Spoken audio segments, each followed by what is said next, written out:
नमस्कार। ज्योतिष के कार्यक्रम सौभाग्यम ज्योतिषम में मैं पंडित विशाल विरथरे आप सभी प्रिय दर्शकों का हार्दिक अभिनंदन करता हूं। प्रिय बंधुओं, सबसे पहले मां बगलामुखी का ध्यान करेंगे। ओम लीं बगलामुखी सर्वदुष्टानां वाचम मुखम पदम स्तंभयम जीवाहम कील्यम बुद्धिम विनाशाय लीं ओम स्वाहा। मेरे बंधुओं, आज हम बात करेंगे क्यों शब्द के ऊपर, जिसके धार्मिक रूप से भी कारण है, वैज्ञानिक रूप से भी कारण है। तो मैं समय समय बताऊंगा क्यों शब्द का क्या अर्थ है। कहते हैं कि क्यों बेलपत्र की 3 पत्तियों को ही अति शुभ माना जाता है। हिंदू धर्म में 3 देवताओं को बड़ा प्रमुख माना गया है, ब्रह्मा विष्णु महेश। भगवान शिव पर बेलपत्री चढ़ाई जाती है। उसका कारण कि भगवान के 3 नेत्र हैं, भगवान के त्रिशूल की 3 आकृतियां हैं। हमारी जो देवियां हैं, माँ लक्ष्मी, माँ सरस्वती, माँ पार्वती, 3 देवियां हैं। इन 3 पत्र में, 3 दल में 3 ऋतुओं का वर्णन है। गर्मी की ऋतु, सर्दी की ऋतु और वर्षा की ऋतु। इस देश में 3 पवित्र नदियां विशेष रूप से हैं, गंगा, यमुना और सरस्वती। इस प्रकार से 3 के ऊपर भगवान शंकर जी को 3 बेलपत्रियों का जो दल का पत्र है वह चढ़ाना बड़ा शुभ माना जाता है। कहते हैं भगवान विष्णु को नारायण क्यों कहा गया है। तो नारायण शब्द का अर्थ है नार। नार का अर्थ होता है जल, अयन का अर्थ होता है निवास। तो कहते हैं जहां जल में किसी का निवास है उसको नारायण कहा गया है। भगवान विष्णु क्षीर सागर में विराजमान है, इसलिए उनको नारायण भी कहा गया है। कहा जाता है क्यों विवाह में, पूजा में विधान है 5 फलों का या 5 मेवाओं का, 5 चीजों का ही क्यों वर्णन है। कहा जाता है कि जो ये हमारा मानव शरीर है ये 5 चीजों से बना हुआ है, जिसके अंदर पृथ्वी आती है, जल आता है, आकाश आता है, वायु आती है और अग्नि आती है। इन 5 के 5 देवता हैं। उन 5 देवताओं को प्रसन्न करने के लिए 5 अलग अलग प्रकार के फल या 5 अलग अलग प्रकार के मेवाओं का प्रयोग किया जाता है हर पूजा में, विवाह में। इसलिए 5 फलों का, 5 मेवाओं का रखा जाता है, भोग लगाया जाता है, चढ़ाया जाता है। कहते हैं क्यों कड़ी धूप में से आने के बाद तुरंत बिस्तर पर आराम नहीं करना चाहिए। उसका धार्मिक रूप से कारण है कि ऋषि महर्षियों ने कहा है जब आप कड़ी धूप में से आते हैं, यानी कहीं से मेहनत कर आ रही हैं, धूल मिट्टी में आप फने हुए हैं, तो सर्वप्रथम पहले आपने अपने हाथों को धोना, पहले अपने मुंह को धोना चाहिए, फिर हाथों को धोना चाहिए, फिर पैरों को धोना चाहिए। उसके बाद आपको अपने बिस्तर पर जाकर आराम करना चाहिए। इसके बिल्कुल विपरीत वैज्ञानिक रूप से क्यों कड़ी धूप में से आकर सीधे बिस्तर पर आराम नहीं करना चाहिए। कहते हैं कड़ी धूप में से जब व्यक्ति आता है तो उसके माथे में गर्मी चढ़ी होती है, सिर के अंदर गर्मी चढ़ी होती है। जब तुरंत हम गर्मी में से निकलकर बिस्तर पर आराम करने लग जाते हैं तो जो हमारे शरीर का रक्तचाप है या हृदय गति है वह बड़ी तेज रूप से चल रही होती है। उसको एकदम से जब हम लेट जाते हैं, आराम की स्थिति में ले आते हैं, वो उतनी तेजी गति को बिल्कुल धीमी आने का वक्त नहीं मिल पाता है, जिसके कारण हमको बीमार होने का डर रहता है। दूसरी बात, जो सिर की गर्मी है वो सिर में ही रह जाती है, जिससे बुखार होने का डर रहता है। तो ऋषियों महर्षियों ने भी उसी प्रकार से उस चीज को बताया। जब आप अपने मुंह को धोते हैं तो मुंह में आंख, नाक, कान, हर प्रकार की चीजें, इनको शीतलता मिलती है। सिर में जो चढ़ी हुई गर्मी है उसको आराम मिलता है। जब हाथ पैर आप धोते हैं, आपके जो हाथों के कीटाणु हैं, पैरों के अंदर जो जर्म्स हैं वह सब धुल जाते हैं और आपको 10 से 15 मिनट का टाइम भी मिल जाता है बिस्तर तक पहुंचने का, जिससे आपका शरीर नॉर्मल वेव में आ जाता है उस एकदम से गर्मी की बजाय। यह वैज्ञानिक और धार्मिक रूप से कारण है कि क्यों कड़ी धूप में से तुरंत आपको आकर बिस्तर पर नहीं लेटना चाहिए। कहते हैं कि क्यों चमड़े की वस्तुओं को अपवित्र माना गया है।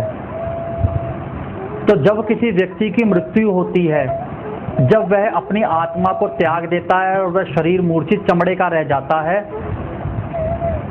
तो जब सब लोग इकट्ठा होते हैं उस समय पे, तो सब अपने मन में यह सोचते हैं कि जल्दी से जल्दी इस शव को ले जाया जाए और इसका अंतिम संस्कार कर दिया जाए।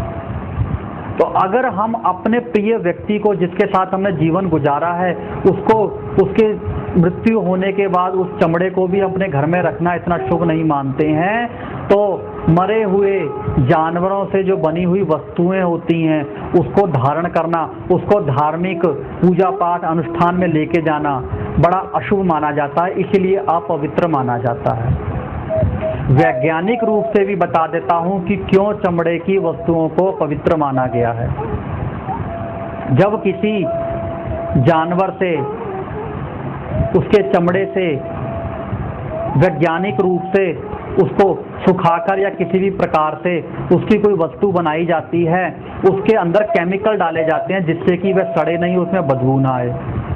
और चमड़े की वस्तु लेते समय पहले बोला जाता है कि इसको गीला मत होने देना, अगर ये गीला होगा तो इसमें खराबी आएगी। उसका कारण यही होता है कि जब चमड़ा गीला हो जाता है, उसका केमिकल वहाँ से धुल जाता है, हट जाता है, और चमड़े में नेचुरलता जो होती है वह आ जाती है और चमड़ा सड़ने लग जाता है। सड़ने के कारण उसके अंदर कई प्रकार के जो कीटाणु हैं वह उत्पन्न हो जाते हैं, जिसको हम वायरस बोलते हैं, वह उत्पन्न हो जाते हैं।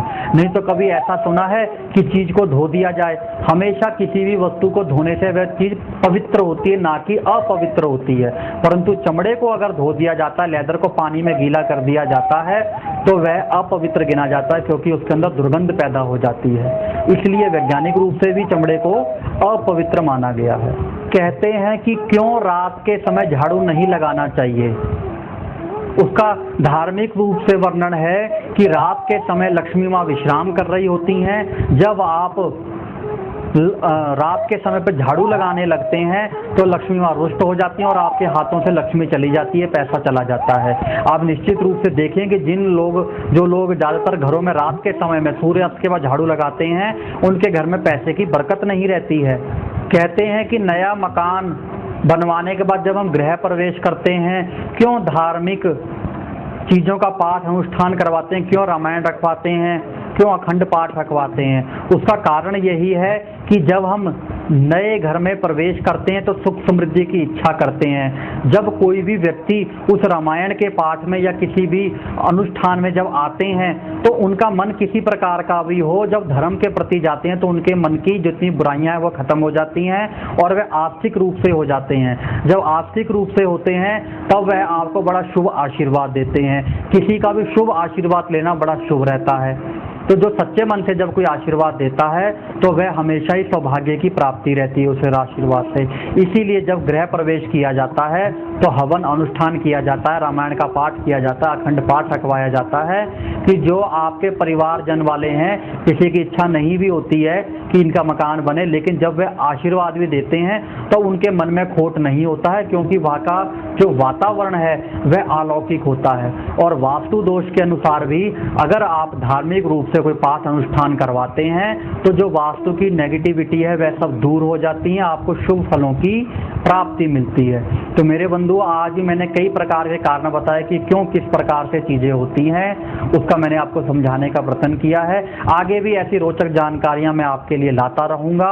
अगर आप मुझसे पर्सनली मिलना चाहते हैं, अपनी जन्म पत्रिका किसी कारणवश मुझे दिखवाना चाहते हैं, अपनी किसी भी समस्या का ज्योतिष के आधार पर मेरे से हल चाहते हैं, तो आप मेरे कार्यालय में आमंत्रित हैं, मुझे आकर मिल सकते हैं मेरे मिलने के समय के अनुसार।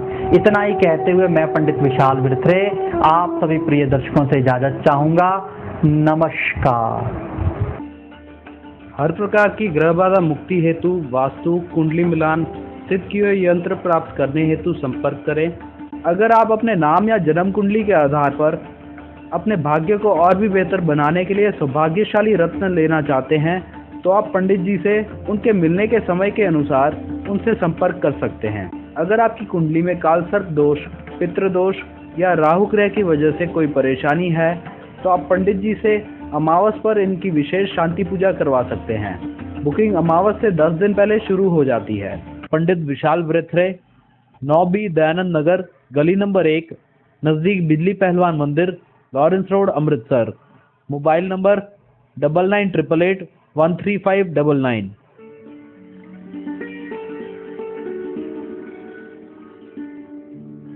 पंडित विशाल बृहत्रे का ज्योतिष कार्यक्रम सौभाग्यम ज्योतिषम इन समय पर